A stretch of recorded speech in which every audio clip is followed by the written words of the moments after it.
A paz do Senhor, soldados de Cristo, guerreiros do Senhor, tenham todos um bom dia.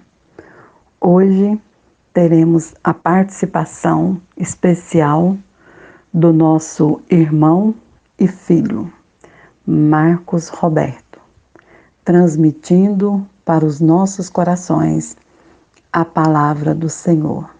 Bom dia, a graça e a paz do Senhor Jesus seja com cada um de vocês que estão nos acompanhando. Somos gratos ao nosso Deus por estarmos aqui nesse dia para juntos meditarmos num texto em Jonas capítulo 1, verso 1, 2 e 3. Diz assim a palavra do Senhor. Veio a Jonas, filho de Amitai, com esta ordem: vá depressa à grande cidade de Nínive e pregue contra ela, porque a sua maldade subiu até minha presença.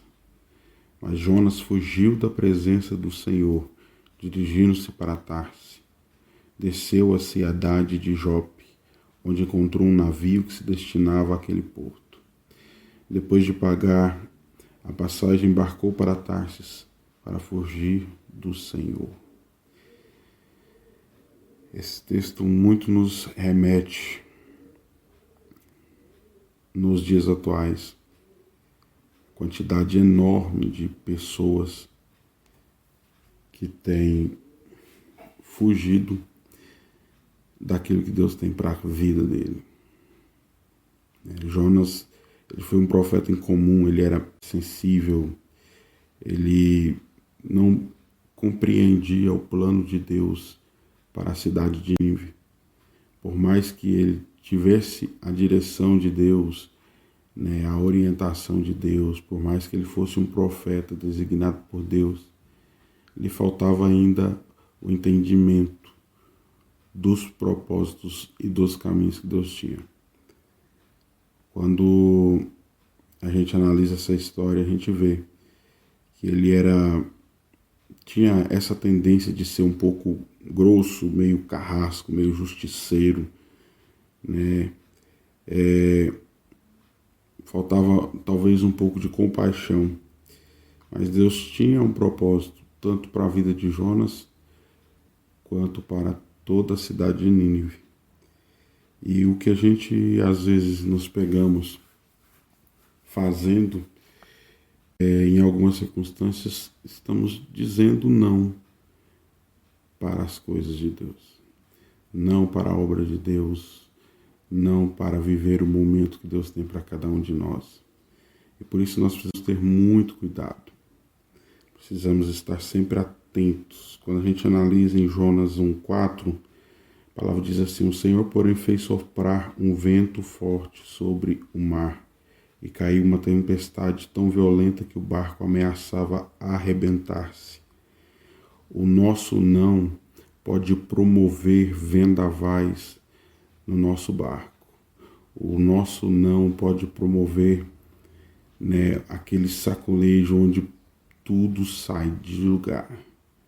Então nós precisamos ter ciência que quando nós apresentamos esse não ao querer de Deus, virá tempestades. Todos os nossos ao redor podem ser atingidos. Você vê, todos que estavam ali com Jonas foram atingidos pela tempestade. Você poderá também ser responsabilizado por essa tempestade, por esse vendaval.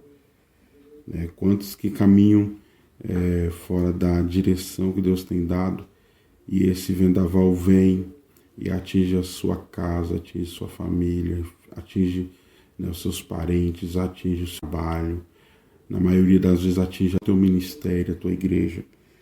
E querendo ou não, a responsabilidade acaba sendo imputada a você. Lá em Jonas 1,10 diz: então os homens ficaram apavorados e perguntaram: o que foi que você fez? Pois eles sabiam que Jonas estava fugindo da presença do Senhor, fugindo do Senhor, porque ele já tinha dito. Então, aqueles marinheiros naquele momento estavam imputando a responsabilidade para Jonas, né? E isso é fato. Quando você é localizado, acaba que, né, em muitas circunstâncias, nós somos lançados para fora do barco. Há uma preocupação muito grande nos dias atuais, porque pessoas não estão tendo discernimento do sim e do não. Há uma romantização do evangelho, né, e muitos não querem reservar o tempo devido ao Senhor. Muitos não querem viver o tempo para o Senhor em prol das coisas do Senhor, né? E a gente sabe que todos nós precisamos trabalhar, precisamos estudar, precisamos comer, mas aquele tempo que precisa ser reservado para o Senhor precisa ser honrado. Todos os dias, se você tem 20 minutos, 30 minutos, uma hora, tira esse tempo para falar com Deus. Não espere estar na igreja para poder orar, para poder falar com Deus. Esteja o tempo todo conversando com Ele, né, dialogando com Ele. E Ele trará respostas, né, para o seu coração. Né? Nós falamos sobre os pontos, né, os cuidados que devemos ter ao dizer não, né, para as coisas de Deus, para o plano de Deus. E agora eu gostaria de falar dos benefícios que nós recebemos quando dizemos sim para Deus. Em Jonas 2, verso 1 e 2 diz assim: dentro do peixe Jonas orou ao Senhor, o seu Deus, e disse: em meu desespero clamei ao Senhor, e ele me respondeu. Do ventre da morte gritei por socorro, e ouvistes o meu clamor. Nesse momento foi gerado arrependimento.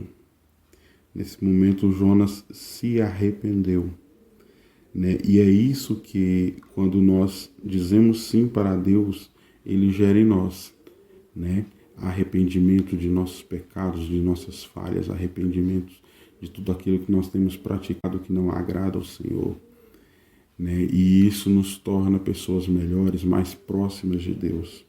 Um outro ponto que eu gostaria de trazer para vocês é o compromisso que Deus gera, né, com Jonas, ali no capítulo 2, verso 9. Diz assim: mas eu, com um cântico de gratidão, oferecerei sacrifício a ti. O que eu prometi, cumprirei totalmente. A salvação vem do Senhor.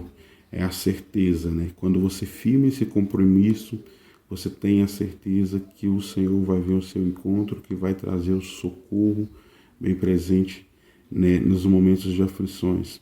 Em Jonas 2:10 diz assim: e o Senhor deu ordem ao peixe, e ele vomitou Jonas em terra firme. Quer dizer, nós podemos ver nesse ponto que Deus trouxe o socorro, né, o socorro imediato, né, depois que Jonas se arrependeu, depois que Jonas se aliançou novamente com Deus, firmou o compromisso, o Senhor enviou o socorro. Quando nós analisamos lá em Jonas 3, do verso 3 ao verso 6, nós podemos ver que Deus ampliou a sua autoridade, a autoridade de Jonas. No capítulo 3, verso 3 esse diante, diz assim: Jonas obedeceu a palavra do Senhor e foi para Nínive. Era uma cidade muito grande, sendo necessários 3 dias para percorrê-las. Jonas então entrou na cidade e a percorreu durante um dia, proclamando: daqui a 40 dias Nínive será destruída. Os ninivitas creram em Deus, tomando um jejum, e todos eles, do maior ao menor, vestiram-se de pano de saco. Quando as notícias chegaram ao rei de Nínive, ele se levantou do trono, tirou o manto real, vestiu-se de pano de saco e sentou sobre as cinzas. Veja bem, Deus nesse momento colocou sobre Jonas autoridade para até que o rei entendesse daquela nação, daquela cidade, até que o rei compreendesse, se juntasse na humilhação, no sacrifício que era necessário a ser apresentado para que Deus pudesse trazer, pudesse se arrepender de destruir a cidade, né? Então, quando nós andamos no propósito, quando nós nos arrependemos dos nossos maus caminhos, né? Quando nós nos compromissamos com aquilo que Deus tem para cada um de nós, Ele traz socorro, Ele gera em nós autoridade, nossas palavras, o Senhor vai colocando autoridade para que sejam impactados por vidas, né? Quando a gente analisa lá em Jonas 3,10, que diz assim a palavra do Senhor: tendo em vista o que eles fizeram e como abandonaram os seus maus caminhos, Deus se arrependeu e não destruiu como tinha ameaçado. Nesse momento, mediante ao que Jonas trouxe, né, nesse processo que ele tem vivido a partir do sim, né, Deus, ele muda o destino da cidade, ele muda o destino daquele reino, ele muda o destino de Jonas, ele muda o destino de todos ali naquela circunstância, né, e traz entendimento, né? Tudo que Deus faz é com clareza. Tudo aquilo que vem para causar discórdia, tudo aquilo que vem para causar confusão, tenha certeza que Deus não está nisso, né? Lá em Jonas 4, 10 e 11 diz assim: mas o Senhor lhe disse: você tem pena dessa planta, embora não a tenha podado, nem a tenha feito crescer. Ela nasceu numa noite morreu. Contudo, Nínive tem mais de 120 mil pessoas que não sabem distinguir a mão direita da esquerda. Além de muitos rebanhos, não deveria eu ter pena dessa grande cidade?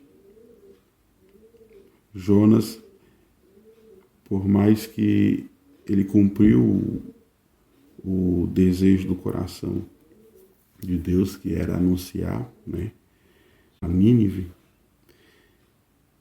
ele, vendo o socorro de Deus, ele se irou, né, se revoltou, ficou chateado, porque no seu coração ele entendia que Deus iria destruir aquela cidade, né?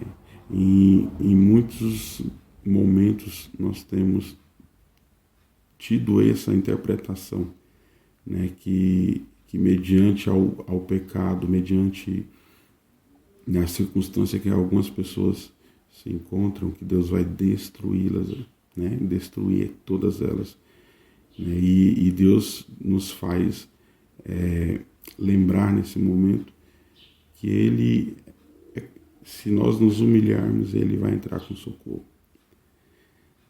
Se nós nos arrependermos, Ele vai entrar com socorro presente, né? E por isso nós precisamos manter esse foco, esse alvo, estar sempre disponíveis para o reino de Deus, para a obra de Deus, para as coisas de Deus, né? Estar sempre disponível para fazer o bem, para ajudar, porque é assim que o Senhor gera em nós a sua marca, é assim que nós nos tornamos semelhantes a Ele, né?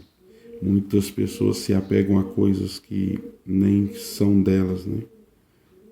Os dons e talentos que Deus nos deu é para a sua glória e para a edificação do corpo.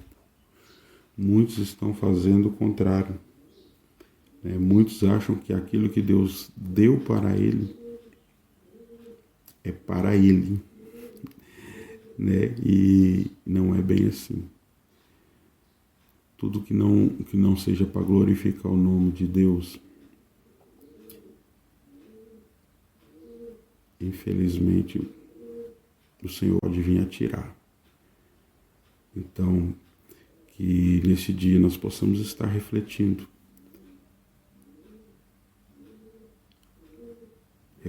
cada dia mais e mais sobre a nossa vida, o que nós temos feito, o que temos passado, onde nós queremos estar nesse plano celestial, nesse plano espiritual.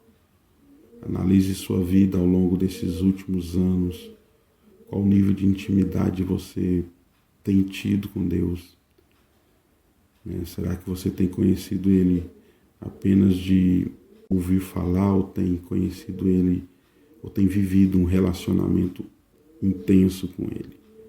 O Senhor está nos esperando para que a gente viva o melhor com Ele, junto com Ele. Essa é a palavra que Deus trouxe aos nossos corações, e que nesse dia você possa ser edificado, que nesse dia o Senhor possa trazer clareza, que o Senhor possa trazer entendimento. Tudo ao nosso redor que acontece tem um propósito.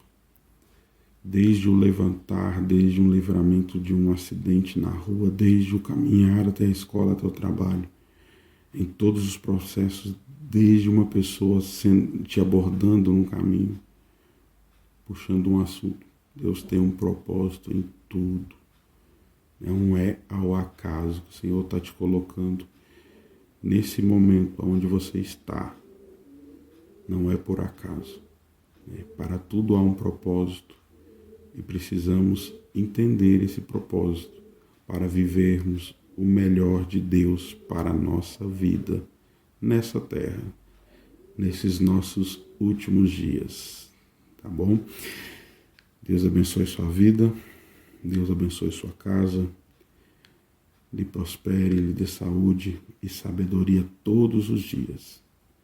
Amém.